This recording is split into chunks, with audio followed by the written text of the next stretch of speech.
Kredia shtesë për ndërtimin e rrugës Levan Vlorë ka ndezur debati në Kuvend. Për opozitën fondi shtesë për 18 milion euro të marra nga bankat europiane është i dyshimt.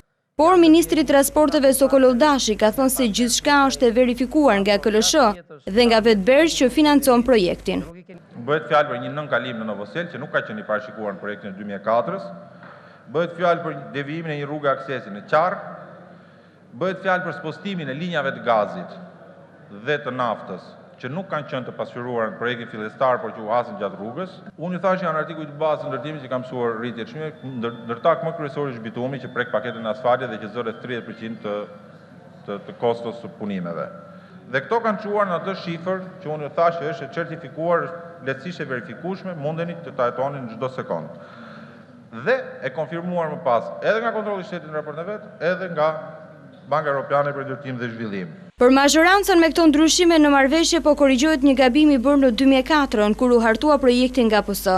Por socialisti Eltar Deda, deputeti i Vlorës, tha se opozita nuk është kundër ndërtimit të rrugës, po kundër shpërdorimit dhe vjedhjes së fondeve. Sipas tij është zbaritur në mënyrën më të pakuptim ndërtimi i aksit Fier-Vlorë, megjithëse disa herë janë prerë 5 çrita për urimin nga kryeministri Berisha në çdo fushat. Kjo shtesë projekti që kërkoni si mazhorancë, tani pas 7 vjetësh, që ky projekt ka qenë në duart tuaja për të bërë vlerësimet përkatëse në kohë, madje dhe ta kthenit për ndryshime dhe përmirësime, 5 vjet pasi kryeministri juaj preu shiritin e radhës duke kryer qokën e radhës të demagogjive për bum investimesh në këtë vend buzë Adriatikut, që mos kuptoj se kjo shtesë kredie nuk është gjë tjetër veçse korrupsioni i radhës i klanit dhe familjes kryeministrore. Gjatë punimeve për aksin Levan Vlorë, qeveria vendosi të shtojë me 18 milion euro kredim për ndërtimin e saj.